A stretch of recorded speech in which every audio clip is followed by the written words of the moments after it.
आज आम यह भिडियो षष्ठ श्रेणी इंग्राजी बही जास्मिन यूनिट 1 रो chapter 3 Rama to the rescue विषय पढ़ा एवं यह बुझा चेष्टा करवा। रमा टू दी रेस्क्यू माने उद्धार करने रमा।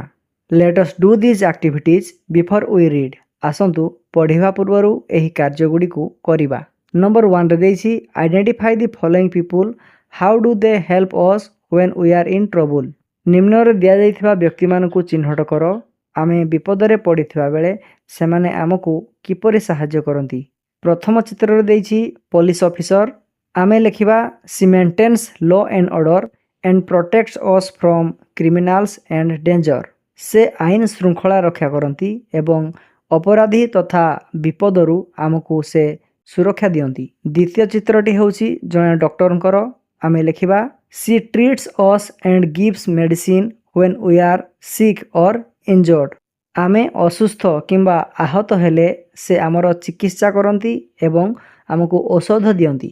3 नंबर चित्र रे जने फायर फाइटर बा अग्निशम कर्मचारी को चित्र दिया हिची। आमे लिखिबा he puts out fires and rescues people trapped in fire accidents. से निया लिभांती एवं अग्निकांड रे फसी रहितबा लोकमानकु उद्धार करंती। तापर नंबर 2 रे देइछि choose the correct option to complete the sentence. वाक्यटी को पूर्ण करिया पई सठिक विकल्प बाछ। देइछि the word rescue means to माने रेस्क्यू शब्दर अर्थ हेउछि सठिक आंसर हेबो सेव समवन, काहाको बंचाइबा बा उद्धार करिबा। तापर नंबर 3 रे देइछि put a tick mark at the end of the phrases describing those who need to be rescued. Share your answers with your teacher and classmates. जो मानक उद्धार करिवार आवश्यकता अछि सही वाक्य गुड़िक शेष में ठीक चिन्ह देबा। तुम मानकर उत्तर को शिक्षक एवं तुमर सांग मानक सह आलोचना कर। ए नंबर देइछि a man stuck in a building on fire. निया लागिथिबा एक कोठरी भितरे फसी रहितबा जणे व्यक्ति। यह ठीक अटे, एहाकू उद्धार करने आवश्यक। बी नंबर देइछि a woman buying vegetables in the market. जणे महिला बजार रे पनीपरिबा किणुछि। यह उद्धार करने आवश्यक नहीं, तेणुकर यह भूल अटे। सी नंबर देइछि a dog who has hurt its leg. गड़रे आघात पाइथिबा एक कुकुर। यह होछि उद्धार योग्य, चिकित्सार आवश्यक रहिछि, तेणुकर यह ठीक। तापरे डी नंबर देइछि a tree being cut down in a forest. जंगल रे कटा जाइथवा एक गछ। यह परिवेश सुरक्षा अधीन रे आसे, साधारण उद्धार बा रेस्क्यू कार्य नुहे यह, तेणुकर यह भूल अटे। तापरे नंबर 4 रे देइछि the policeman in the story you are about to read is called the kotwal. तुमे पढ़िबा को जाउथवा कहानी रे थिबा पुलिस को कतवाल बोली कहा जाइछि। सम पीपल कॉल हिम थाना बाबू। What do you call a policeman in your area? Share it with your classmates and teacher. केतेक लोक थाना बाबू मध्य डाकंती। तुम मानक अंचल रे पुलिस को तुमे कौन डाक? निज सांग और शिक्षकों सह आलोचना करी कुह।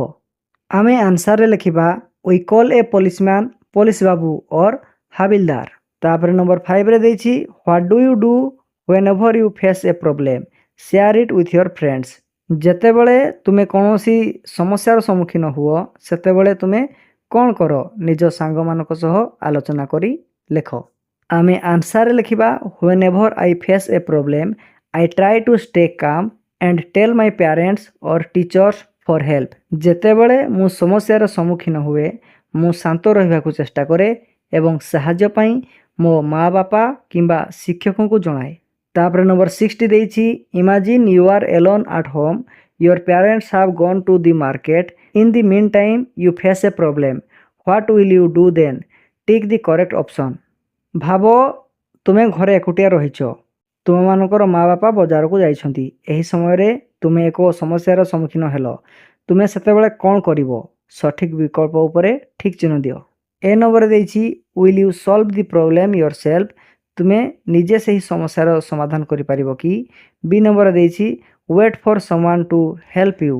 तुमको सहाय्य करिया पई कहार अपेक्षा करिवो कि? छात्र छात्री माने निज विचार अनुसार एही दुईटी विकल्प मध्यरु बाछिबे। मु बाछिबी ए नंबरटी। तापर देइछि लेट अस रीड। चलो आमे पढिबा एबे। Rama to the rescue a folk tale from Tamil Nadu. उद्धार करिया पई रमा ଏହି ବିଷୟଟି ତାମିଲନାଡୁର ଏକ ଲୋକକଥା ଅଟେ। ପ୍ରଥମ ଚିତ୍ରରେ what a hard day it has been. ଦିନଟି କେତେ କଷ୍ଟକର ଥିଲା। ଦ୍ୱିତୀୟ ଚିତ୍ରରେ I am feeling so sleepy. ମୋତେ ବହୁତ ନିଦ ଲାଗୁଛି।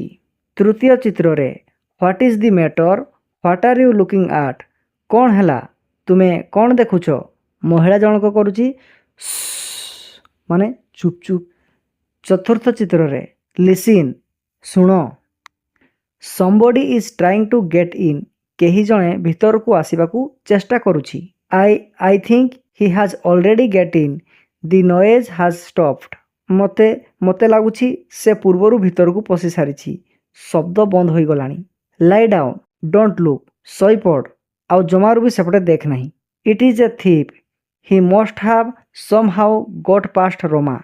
ଏହା ଏକ ଚୋର, ସେ ନିଶ୍ଚୟ କୌଣସି ପ୍ରକାରରେ ରୋମାର ଆଖିରେ ଧୂଳି ଦେଇ ଚାଲି ଆସିଛି।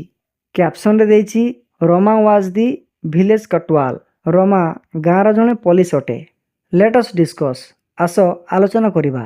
ସାର୍କେଲ ଦି ଅଡ୍ ୱାନ୍, ଭିନ୍ନ ଶବ୍ଦ ପାଖରେ ଗୋଲ ବୁଲାଇବା। ନମ୍ବର 1ରେ ଦେଇଛି the characters are old man, his wife, children. ଏଠାରେ ଅଡ୍ ୱାନ୍ ହେଉଛି ଚିଲଡ୍ରେନ୍, କାରଣ କାହାଣୀରେ ଏହି ଦୃଶ୍ୟରେ କେବଳ ବୁଢ଼ା ଏବଂ ତାଙ୍କ ସ୍ତ୍ରୀ ଅଛନ୍ତି, ପିଲା ନାହାନ୍ତି। ନମ୍ବର 2ରେ ଦେଇଛି ହୁ ଏଣ୍ଟର ଦ ହାଉସ୍, ଗେଷ୍ଟ, ରୋବର, କତୱାଲ। ଘର ଭିତରକୁ କିଏ ପଶିଲା? ଅତିଥି, ଡକାୟତ ବା ଚୋର, ନା କତୱାଲ ମାନେ ବା ପୋଲିସ। ଠିକ୍ ଉତ୍ତରଟି ହେବ ରୋବର ମାନେ ଚୋର। ତାପରେ ଏଠାରେ ଚିତ୍ରଟିକୁ ଦେଖ। What should we do? ଆମେ ଏବେ କ'ଣ କରିବା? I will tell you listen. ମୁଁ ତୁମକୁ କହୁଛି, ଶୁଣ। ମିନ୍ହ୍ୱାଇଲ୍, ଏହି ସମୟରେ voice, they are awake, I will have to wait till they fall asleep. କଥାବାର୍ତ୍ତାର ଶବ୍ଦ, ସେମାନେ ଶୋଇନାହାନ୍ତି, ଚେତା ଅଛନ୍ତି। ସେମାନେ ଶୋଇବା ପର୍ଯ୍ୟନ୍ତ ମୋତେ ଅପେକ୍ଷା କରିବାକୁ ପଡ଼ିବ। I wonder whether they keep their money. ସେମାନେ ନିଜ ଟଙ୍କା କେଉଁଠି ରଖିଛନ୍ତି କେଜାଣି। They are saying something, perhaps they are talking about their money. I do better listen closely. ସେମାନେ କିଛି କଥା ହେଉଛନ୍ତି। ବୋଧହୁଏ ସେମାନେ ନିଜ ଟଙ୍କା ବିଷୟରେ କଥା ହେଉଛନ୍ତି।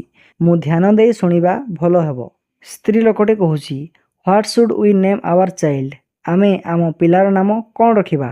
ସ୍ୱାମୀ କହୁଛି, if he is a boy we will call him Roma. ଯଦି ସେ ପୁଅ ହୁଏ ତେବେ ଆମେ ତାକୁ ରୋମା ବୋଲି ଡାକିବା। ଲେଟ୍ ଅସ୍ ଡିସ୍କସ୍, ଆସ ଆଲୋଚନା କରିବା। Write whether true or false, ସତ କିମ୍ବା ମିଛ ତାହା ଆମେ ଲେଖିବା। ନମ୍ବର 1ରେ ଦେଇଛି the old man tells his plan to his wife. ବୃଦ୍ଧ ବ୍ୟକ୍ତି ଜଣକ ତାର ସ୍ତ୍ରୀକୁ ତାର ଯୋଜନା ବିଷୟରେ କହୁଛି। ଠିକ୍ ଅଛି, ଟ୍ରୁ।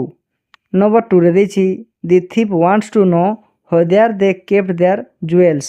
ଚୋର ଜାଣିବାକୁ ଚାହୁଁଛି ଯେ ସେମାନେ ସେମାନଙ୍କର ଅଳଙ୍କାର କେଉଁଠି ରଖିଛନ୍ତି। ଏହା ଫଲ୍ସ ଅଟେ, କାରଣ ଚୋର ଟଙ୍କା ବିଷୟରେ ଜାଣିବାକୁ ଚାହୁଁଥିଲା। ତାପରେ ଏଠାରେ ସ୍ତ୍ରୀ ଲୋକଟି କହୁଛି, but what if he is in the yard? କିନ୍ତୁ ଯଦି ସେ ଆମ ବାଡ଼ିରେ ଥିବ।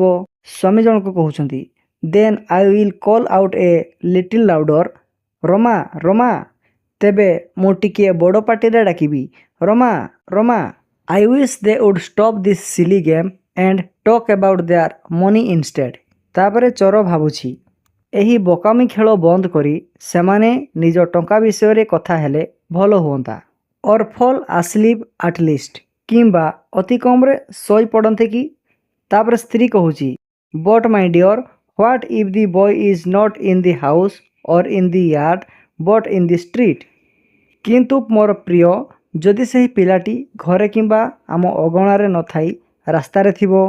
ସ୍ୱାମୀ କହୁଛି, oh then I will call out very loudly.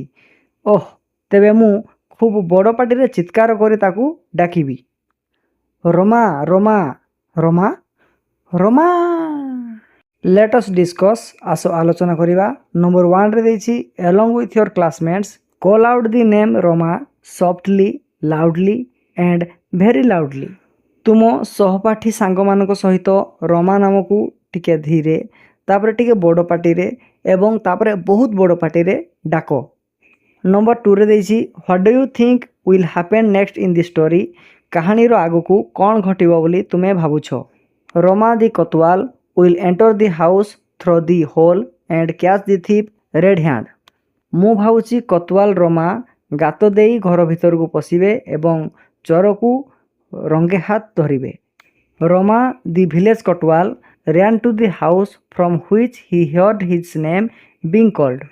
ଗାଁର କତୱାଲ ରମା ଯେଉଁ ଘରୁ ତାଙ୍କ ନାମ ଡାକ ହେବାର ଶୁଣିଲେ ସେହି ଘର ଆଡ଼କୁ ଦୌଡ଼ିଗଲେ। ତାପରେ ରମା କହୁଛନ୍ତି ଓହ some thief has dug his way into this house.